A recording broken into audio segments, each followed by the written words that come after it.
Zhao Liang was once a brilliant scientist working in a top-secret Chinese research facility, but now he's the whistleblower who vanished without a trace.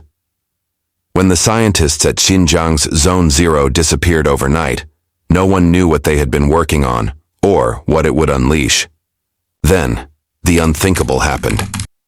A massive, perfect crater appeared in the Tibetan mountains, leaving no trace of radiation, fire, or heat. But within its depths lay an American stealth drone, altered by an unknown force. As nations scrambled to make sense of the disaster, a chilling warning was left behind. The second cut is coming. And with it, time itself was about to be rewritten. In early March 2025, something strange happened in a remote part of western China. At a high-security research facility buried beneath the sands of the Xinjiang desert, 12 of the country's most brilliant scientists vanished without a trace. The facility was so secretive that even other branches of the military knew little about it. It had no official name, just a string of alphanumeric codes, but insiders referred to it as Zone 0. There, deep underground, these scientists had been working on a classified project rumored to involve advanced energy systems, something far beyond nuclear technology. When a scheduled check-in was missed, a rapid response team was dispatched. What they found stunned them. The entire lab was abandoned. Computers were turned off, files had been wiped, and biometric logs were completely erased. Surveillance footage, which had been transmitted in real time to a secure central server, cut off at precisely 3:17 a.m. that night. There was no sign of a struggle. No alarms had gone off. It was as if the entire team had simply vanished into thin air. The Chinese government moved quickly. Within hours, they locked down the facility and sealed off a 10-mile radius. Satellite access over the region was restricted. Any personnel involved in the initial response were detained for questioning and later disappeared from public view. Officials released no statements. No missing persons reports were filed. International media had no idea anything had happened. But behind the scenes, rumors were already spreading. Intelligence agencies around the world noticed unusual data traffic coming out of Xinjiang just before the disappearance. Massive encrypted bursts that didn't match any known signature. Cybersecurity experts were baffled. There were whispers of a breakthrough, a successful test of something called Project Fenghuang. Some said it was an experimental energy weapon. Others believed it was tied to theoretical physics, something about altering space-time.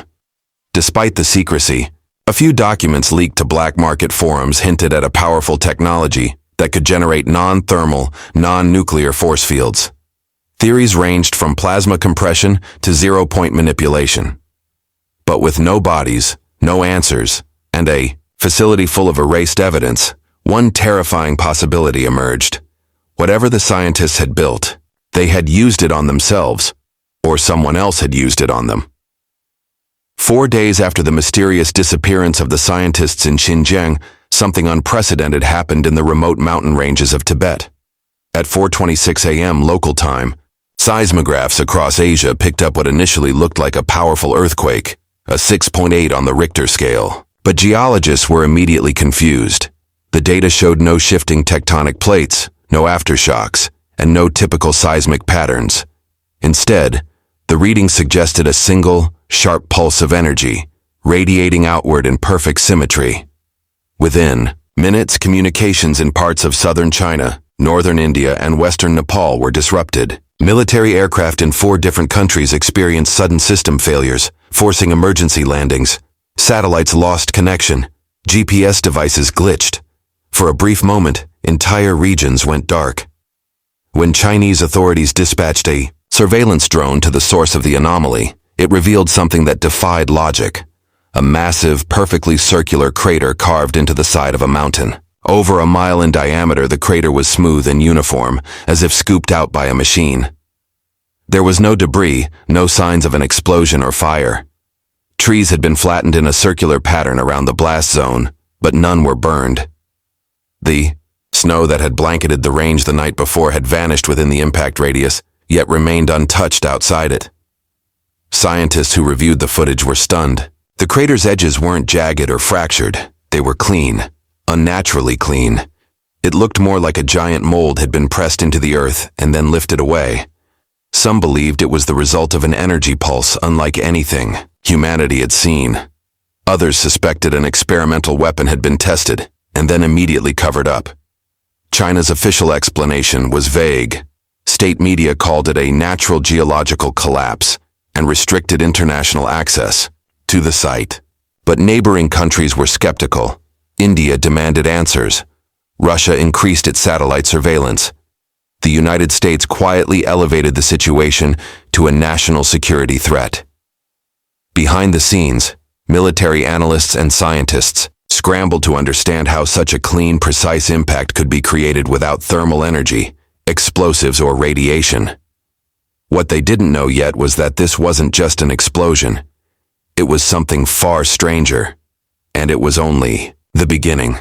Satellite images of the Tibetan blast site quickly became the focus of intense global scrutiny. Independent analysts, using high-resolution imaging software, were the first to notice something unsettling. The crater wasn't just large, it was geometrically flawless. It measured exactly 1.61 kilometers across, aligning eerily close to the golden ratio.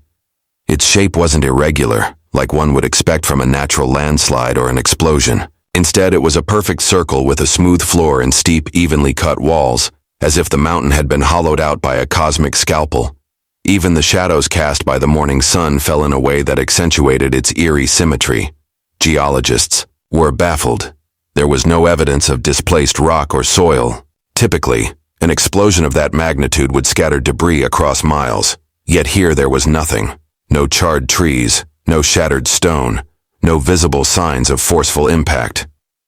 Instead, it appeared as though the material had simply vanished. The bedrock at the bottom of the crater was glassy and smooth, not from heat, but from sudden molecular compression. There were no burn marks, no radiation signatures, no chemical residue. Whatever had caused the blast hadn't relied on conventional energy. It had erased matter with clinical precision. The international scientific community began to whisper about impossible concepts. Terms like non-kinetic compression and mass displacement without heat transfer entered classified briefings. Some quietly suggested that the event might have involved a technology capable of shifting matter out of phase, removing it from conventional spacetime rather than destroying it. Publicly, China maintained its stance that the crater was the result of a rare geological event, perhaps a subterranean cavern collapse. But inside intelligence circles, that explanation was considered absurd. Advanced infrared scans revealed something else, an invisible disturbance in the air above the crater. A faint energy distortion, similar to what might be seen above hot pavement but without heat. It was still active days after the event. Instruments brought near the site recorded fluctuating magnetic fields and strange audio frequencies at the edge of human hearing. No country could identify the source or cause, but the consensus was clear. Something had happened that defied current scientific understanding. And it wasn't just an isolated incident, it was a demonstration. In the days following the Tibetan blast, global intelligence agencies quietly launched their own investigations, each trying to uncover what had really happened. Among them was a joint effort between the CIA and British MI6, known internally as Operation Ghost Code. The mission's purpose was to gather all available data on the anomaly, analyze satellite and sensor readings, and trace the origins of the energy disturbance. What they discovered left even the most experienced analysts stunned. One of the first breakthroughs came from an unlikely source, a U.S. Air Force base in Alaska. There, technicians had been reviewing flight logs from several fighter jets grounded around the time of the blast. The black box from one aircraft showed something impossible. At precisely 4:26 a.m., matching the moment of the Tibetan anomaly, the jet systems had experienced a freeze. 2.6 seconds of complete stillness. No engine data, no instrument readings, nothing. Time, as measured by the jet's internal systems, had paused. Not slowed down, not glitched. Stopped. Engineers initially assumed a malfunction, but when they reviewed black box recordings from 3 other aircraft, all had experienced the same phenomenon. Pilots didn't notice anything during the flight, only the systems, registered the break. It was as if reality itself had skipped a beat. This led analysts to begin cross-referencing global data. To their surprise, several anomalies emerged. Security cameras in parts of Nepal and western China showed a brief flicker. Frames missing, seconds lost. Network logs from internet backbone providers recorded unexplained latency spikes during the same time frame. Even timekeeping systems on atomic clocks in certain observatories showed brief deviations. Everything pointed to a singular, invisible disruption synchronized across thousands of miles. Operation Ghost Code turned its focus to electromagnetic data gathered by satellites before, during, and after the blast. In the lead-up to the event, there was a sharp buildup of low-frequency pulses, something not seen in natural occurrences. These pulses were tightly clustered around a frequency that had no known origin. It wasn't atmospheric, solar, or seismic. It was artificial. And it had been building for nearly 12 hours before the event. Whatever caused the Tibetan crater, it had been deliberate. It was planned, precisely timed, and technologically beyond anything any nation was known to possess. And for the first time, whispers began within intelligence, this was just a weapon. It was something more, something that tampered with the structure of time itself.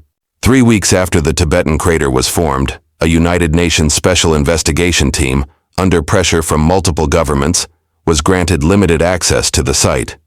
Accompanied by Chinese military escorts and wearing radiation gear, though no radiation had ever been detected, they made the long journey by helicopter to the crater's edge.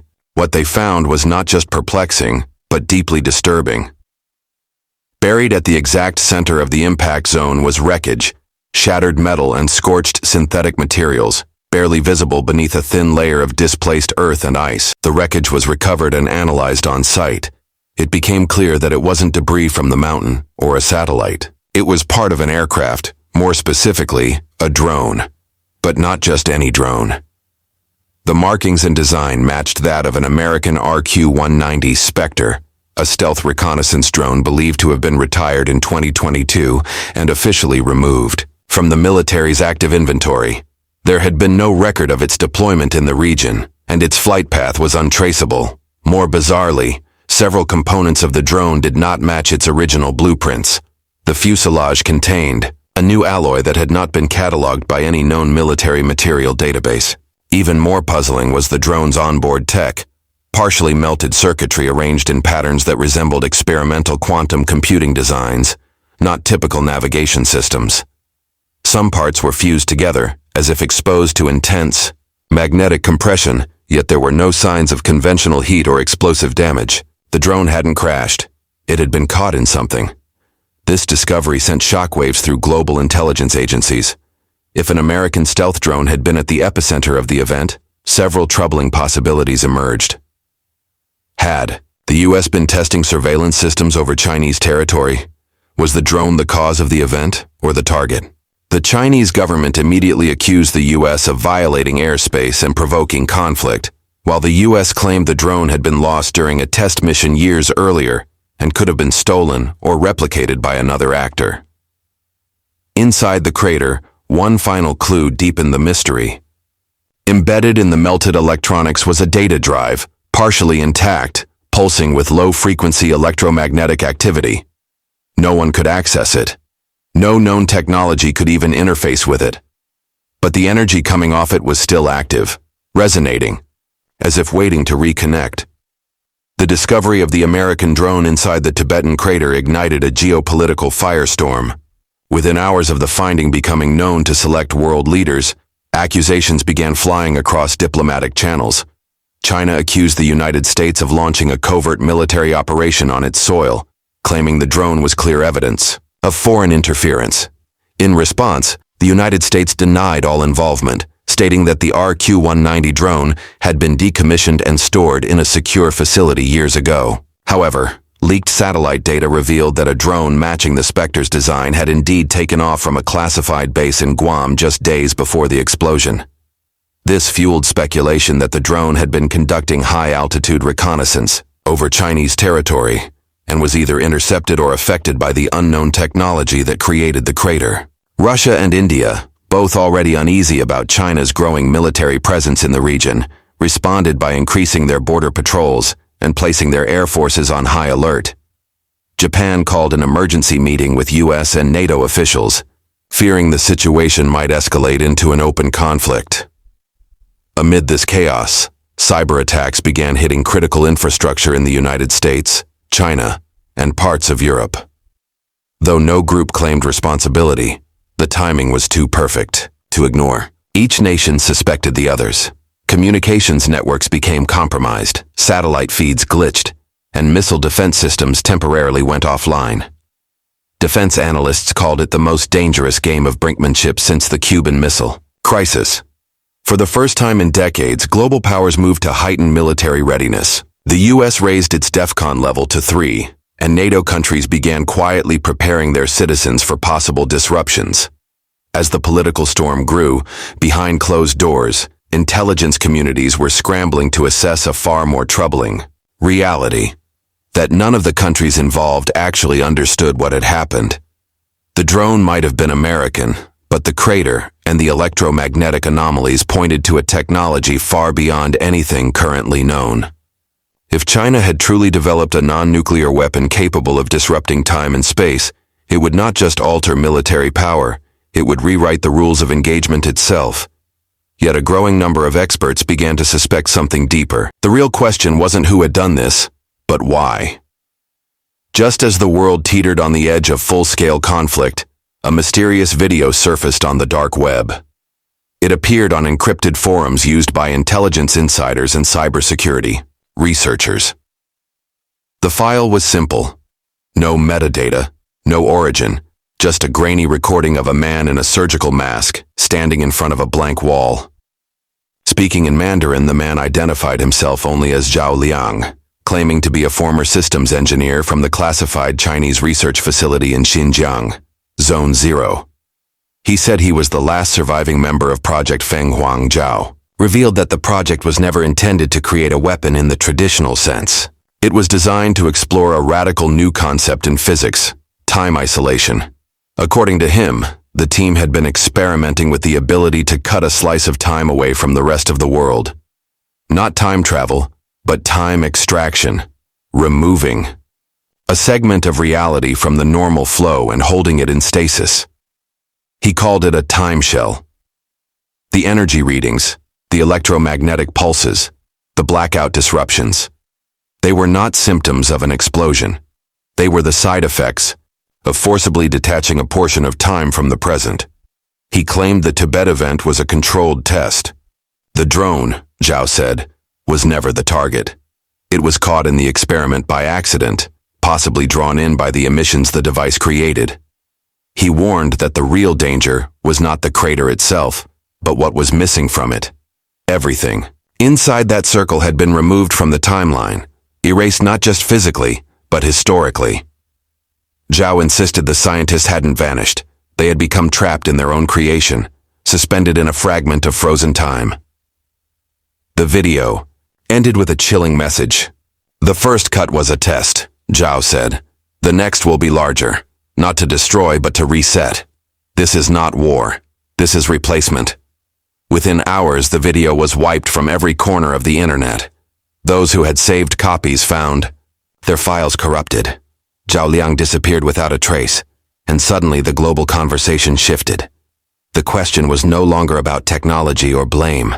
It was about control, of time, of memory, of history itself. Following Zhao Liang's shocking revelations, the world's scientific and intelligence communities were thrown into disarray. The idea of a time cut, a deliberate removal, of a piece of reality from the timeline, was dismissed by many as pseudoscience. But a growing number of physicists and analysts couldn't ignore the evidence. The black box anomalies, the seamless crater, the electromagnetic interference, and now Zhao's testimony, all pointed toward a terrifying possibility. Someone had figured out how to manipulate time not as a path but as a material, something that could be sliced, extracted, and discarded. Independent labs around the world began running simulations based on Zhao's claims. They discovered something that sent chills down the spines of even the most seasoned researchers. A theoretical model known as temporal displacement through scalar phase distortion suddenly made sense. It was a fringe theory, long thought to be unprovable. But when tested against the data from the Tibetan event, the results matched perfectly. The crater had not been created by removing Earth. It had been created by removing the moment in which that Earth existed. Satellite operators began poring over footage from the days before and after the blast.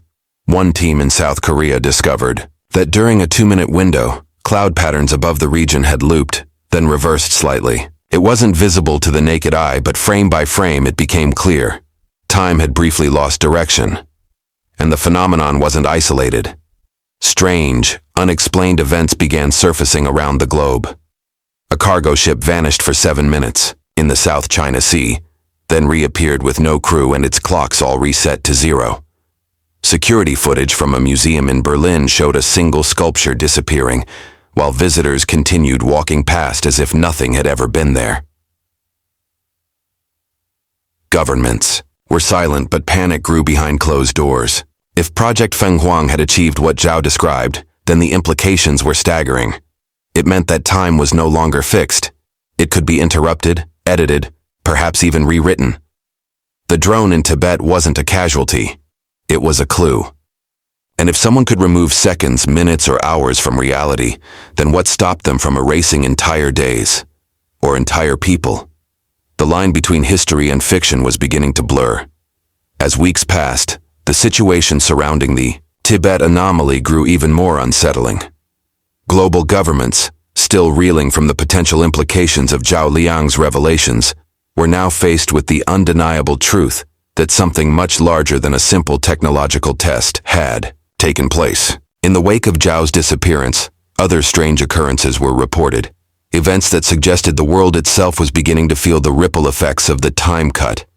In southern China, a bullet train that had been traveling from Shenzhen to Guangzhou suddenly vanished for 6 minutes.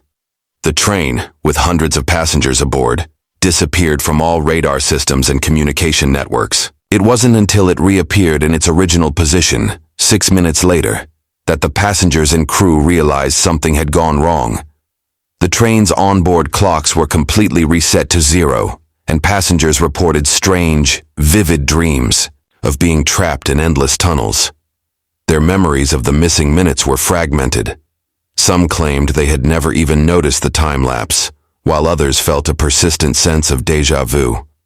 The train company issued a public statement, attributing the event to a technical glitch, but experts privately acknowledged that no known technology could cause such a phenomenon. In Europe, similar disturbances were occurring. A small research vessel off the coast of Norway experienced a strange pause in time, during which the ship's systems stopped functioning. For just under 3 minutes, nothing on board worked. When the systems resumed, the crew was disoriented, and the navigation log showed no record of the event, as if those minutes had been deleted from history. But it wasn't just these isolated incidents.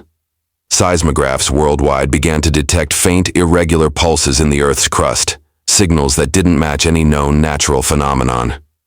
Some researchers theorized that these pulses were somehow related to the lingering effects of the Tibet event, a shadow of time distortion that was reverberating across the globe. It was becoming clear that the energy released in Tibet hadn't just disrupted space, it had also altered the fabric of time itself. Amid these growing anomalies, a strange warning appeared. A file, sent to encrypted news outlets, was signed by a group calling themselves the Watchers. It contained a single phrase, "The second cut is coming." The message was cryptic, but chilling. Was it a warning about the next phase of Project Fenghuang, or was it an attempt by someone within the Chinese government to signal that the experiment had gone too far? The clock was ticking and no one knew when or if the next time cut would occur. What was clear, however, was that the world was no longer just worried about the past or present. The future had become uncertain, as if the fabric of time itself was beginning to unravel.